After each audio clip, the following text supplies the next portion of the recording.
Welcome back to the 5280 pitch, women's soccer at altitude. I'm Kate Hanson, and I am a little hoarse from attending the Broncos AFC Championship game over the weekend. Man, what a heartbreaker. But now we can officially move into being Denver Summit FC fans, right? So I'm excited to talk about the next football schedule. Yes, folks, we're done with the Broncos season. Let's talk about the Denver Summit FC football schedule. I've been dying to do this since the schedule dropped. We're going to take a deep breath, zoom all the way out, and walk through the Denver Summit's season, match by match, not just by dates and opponents. I'm talking about the rhythms here, the pressure points, those brutal road stretches, the home energy, and the teams that are going to test this club in very specific ways. Because when you are an expansion club, the schedule isn't just a list of games. It is a story, a learning curve, momentum, fatigue, belief, doubt, confidence building, or just falling apart. The noise at home, the silence on the road, all of it layering upon itself from March through November. And if you are a fan in this city, following this team from day one, understanding that arc, that is part of falling in love with this club. So let's look at the big picture. This season opens with immediate adversity. The Summit don't ease into the league. They are thrown straight into it. 3 straight road matches to open the year, and not against soft opponents either. Bay FC, Orlando Pride, and Gotham FC. That is your welcome party. That is the league saying, all right, Denver, let's see what you got. And you know what?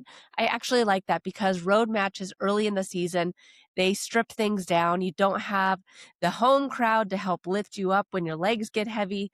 Communication and the ability to stay connected for 90 minutes, all of that is going to be extremely important for the team as they get started this 2026 season, as they get started with these 3 games on the road. And those opening weeks, they are going to be about survival, about learning how to suffer together, about figuring out which players can keep their heads up when the game tilts away from them. And remember, Lindsey Heaps, she's not going to be with the team as the team starts out, because she is still contracted with her team over in Europe, over in Paris. So she is going to be gone until July. So this team is going to be starting this season without Lindsey Heaps. Those first 3 games on the road is going to be very telling for how this team comes together. And then finally on March 28th, the Spirit at home, Empower Field at Mile High, the first real moment where this team steps out in front of its own people. Oh, it's going to matter in such an emotional way that stats really can't capture. That is when the Summit stops being an idea and starts being a presence. And as we move through this schedule, the one thing that jumps out immediately, the balance is deceptive. On paper, it is a clean mix of home and away. In reality, though, it is a logistical marathon. We are starting at Empower Field at Mile High for a massive kickoff, hosting spring matches at Dick's Sporting Goods Park, and then finally, July 3rd, moving into our true home for the next few years at Centennial Stadium. It is a clustered roadmap that asks serious questions about depth and mental resilience. And when you overlay the opponent profiles, the way the teams actually play, you start to see the shape of the season pan out. This league is filled with contrasting identities. You've got teams like the San Diego Wave and Washington Spirit who want the ball, who rack up a ton of passes, who are comfortable circulating possession until something opens. Then you've got teams like the Kansas City Current who are ruthless in front of the goal, efficient, punishing, defensively stingy. You've got transitional chaos teams like Angel City, Racing Louisville, where games can swing wildly in 5-minute stretches. For Denver, Every single matchup is going to be a lesson. Facing a high possession team on the road forces discipline. Facing a high press team at altitude, that's going to flip the script. Hosting a defensively sound side at home asks for creativity. Traveling to a place like Portland late in the year asks for composure in a hostile environment that has chewed up veteran teams before. Home versus away isn't just geography here. It is 100% psychology. And at home, the Summit get to dictate that emotional tempo. The crowd shortens the field. Opponents feel rushed. Altitude creeps into legs, especially in second halves. And on the road, especially early, the Summit are the ones that are going to be tested time and time again. Their communication is going to have to be sharper. Mistakes, they are going to be real loud. And that's what the thread that we're going to be talking about today, game by game, opponent by opponent, identifying the players who can tilt each match. The team tendencies that can create danger and the specific storylines that make each fixture feel different from the last. I'm not going to be predicting wins and losses in today's episode because it is way too early for that. We still don't have our roster 100% dialed in yet. It is about understanding the terrain of the schedule that we have in front of us. So when you sit down to watch a match in April or July or October, you know what kind of night you are going to be walking into. Is this a grind or is this a track meet? Is it a moment where patience is required or is one where bravery gets rewarded? A lot of listeners here, maybe this is your first time really watching the NWSL because now we do have a professional team here in Denver, and maybe you aren't super familiar with all the different types of play that each team brings. Maybe you are more of just a U.S. women's national team follower, and you know a couple of players from the U.S. women's national team, and that's all you really know. Hopefully this will be a little bit of a eye-opener about what you should be looking for with each game that the Summit takes on throughout the season. Because being a Summit supporter in year one means learning alongside the team, seeing the league through their eyes, feeling the highs and the lows, not as just isolated events, but as chapters in a longer story that is unfolding right here in the Mile High City. So with that foundation laid, let's step into the season properly. Let's pull this schedule apart in detail and start with the opening stretch that will define the tone for everything that follows. Let's step into it. Doors closed, whiteboard up, boots on the floor. This is where the season actually starts to take shape, not in theory, but in sequence, because the order of these games, it matters just as much as the opponents as themselves. So match number 1, March 14th, mark your calendars. It's going to be on TV. Yes, the Summit are going to be away at Bay FC. The Summit Open, their very first NWSL match, is going to be on the road in California against Bay FC. And look, this fixture, it seems straightforward until you sit with it for a minute. They finished near the bottom of the standings last season in terms of results. But the underlying numbers tell you that this is not a passive team. They shoot the ball. They test goalkeepers. They ask questions. Rachel Kundanaji is the name that jumps off the page immediately. High shot volume, high physical presence, and a forward who doesn't need extended buildup to be dangerous. For a Summit backline playing its very first competitive minutes together, this is an instant examination of communication. Who steps, who covers, who tracks the second run when the first ball gets dealt with. You're away from home in a season opener, and you're not chasing aesthetics. You're chasing stability. This is a match about staying connected. Communication is everything in this game. You are going to want to limit those second chances, understanding that Bay will happily turn this into a scrappy, disjointed contest if they are allowed to do so. For Denver, The storyline here is composure. Can you manage nerves? Remember, this is their very first game for brand new Denver Summit FC, brand new NWSL team. Can you avoid giving away any early momentum? Can your goalkeeper and center back set a calm tone when everything feels new? This is also where road reality hits first. There's no crowd surge when you clear your lines, no altitude advantage coming at you late. Every clearance matters. Every defensive reset matters. You're learning who you are under pressure. All right, so then we go on to match number 2, March 20th, away at the Orlando Pride. Talk about coast to coast. Yeah, it ramps up really quickly. Orlando is a completely different problem on a completely different coast. This is a team that scores, creates, and it presses with intent. They were among the league leaders in shots on target and goals, and they do it through pace and directness rather than slow control. So Barbara Banda is unavoidable in this conversation. Her ability to stretch the field vertically changes how entire backlines position themselves. If you step too high, she is gone. If you drop too deep, Orlando's midfield has room to operate.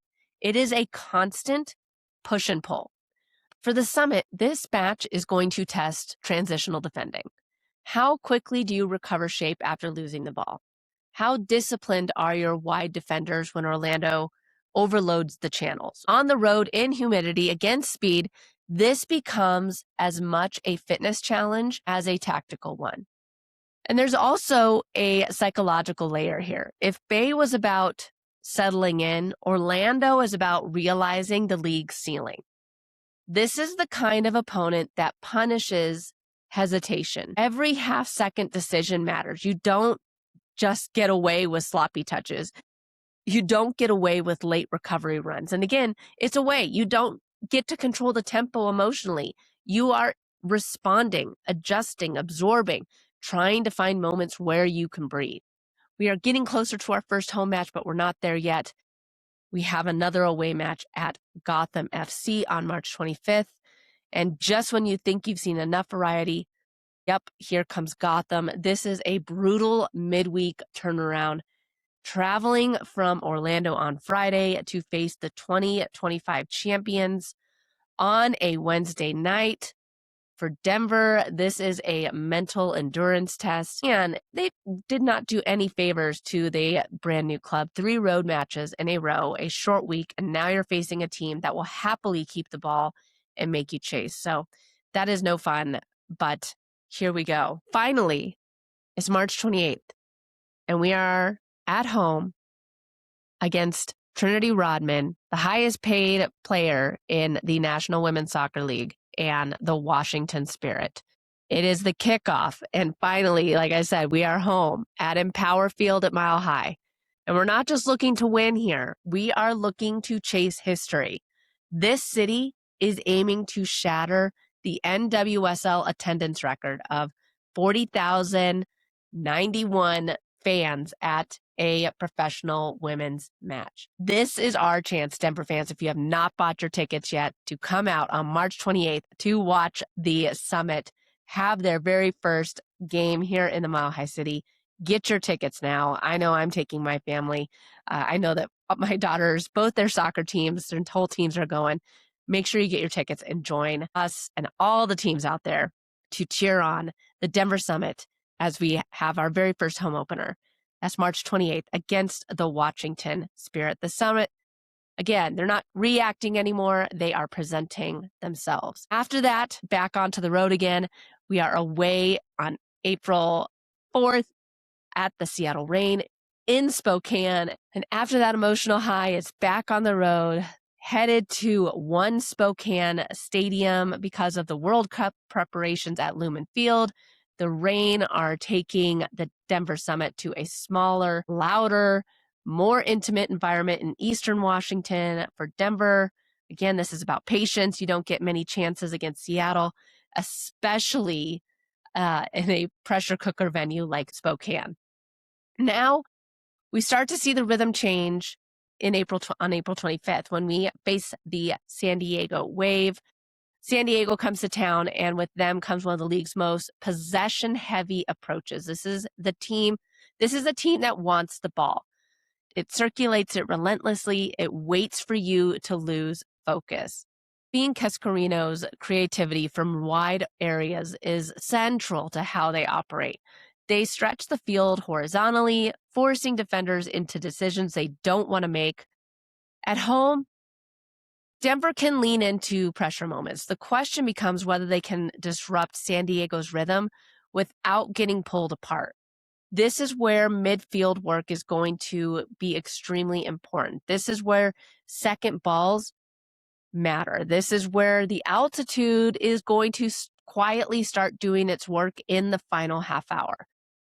That's just the opening chapter. We haven't even hit the dense summer run yet. We haven't even talked about Kansas City's efficiency, Portland's shot volume, North Carolina's structure, or what it means to host multiple matches in succession at altitude, because that's just the first half of this season. So if you are following the Denver Summit at all, you're enjoying the 5280 pitch, please be sure to subscribe. Give the podcast a review.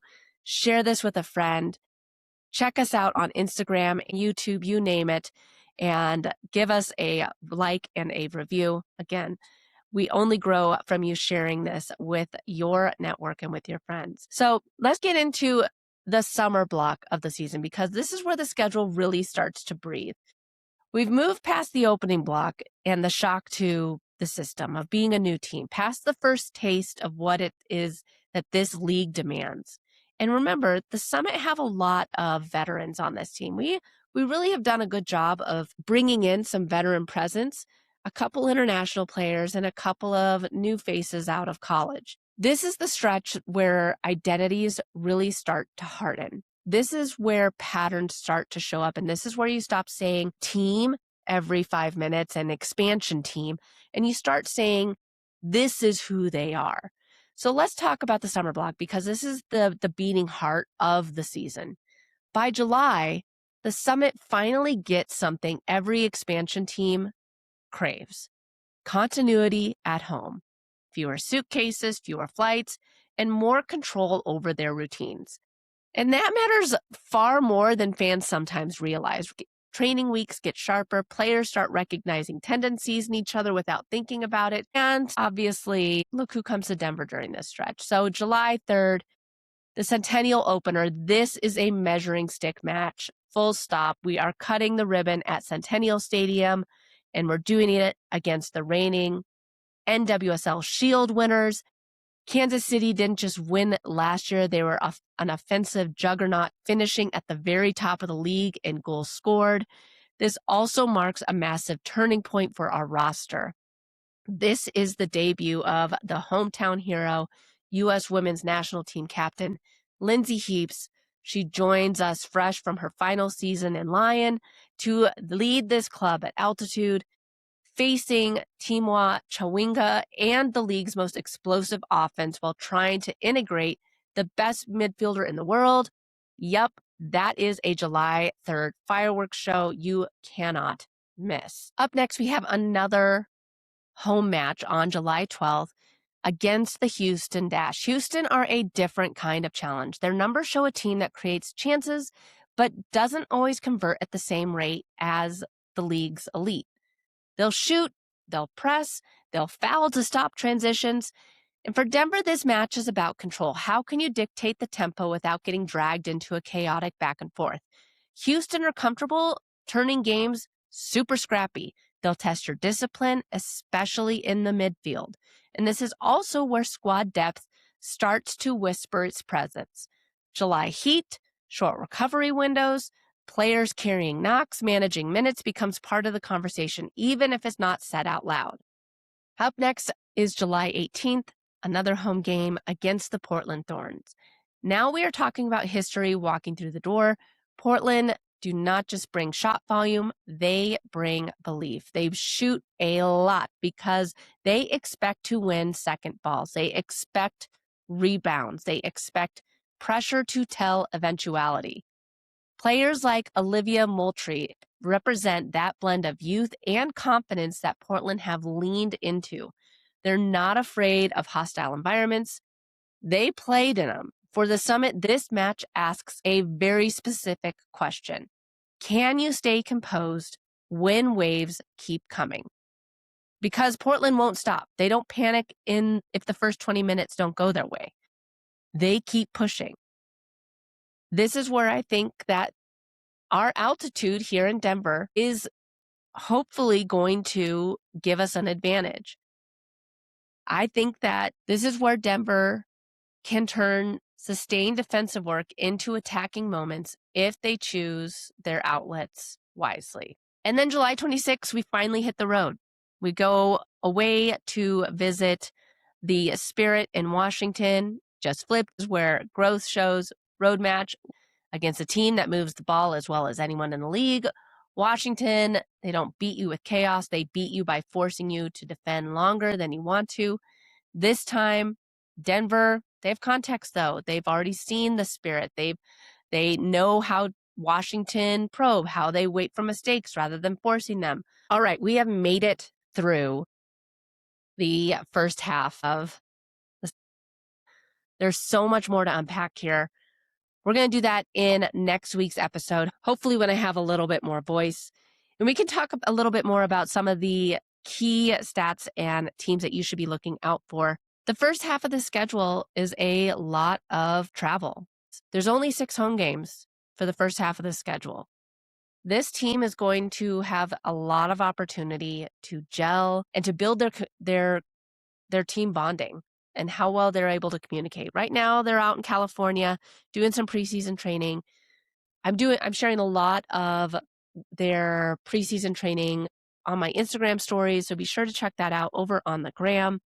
We're going to talk about some of the things that we should be looking out for in the second half of the season schedule in next week's episode when I have my voice back, and some of the players that you should be on the lookout for. Again, if this is your first year following the National Women's Soccer League, this schedule release episodes will give you a little bit of insight into some players on the opposing teams that maybe we should be keeping an eye out for, and just the different styles of play. I want us to go into this season having a good idea of what we can expect from these games and from this team with each game. And, wins, losses, who knows what kind of up and down season that we're going to have. But we can go into each and every game with an expectation of what type of game we expect to see played. So whether you are watching from the stadium or watching from afar, I hope that this season asks you to stay curious,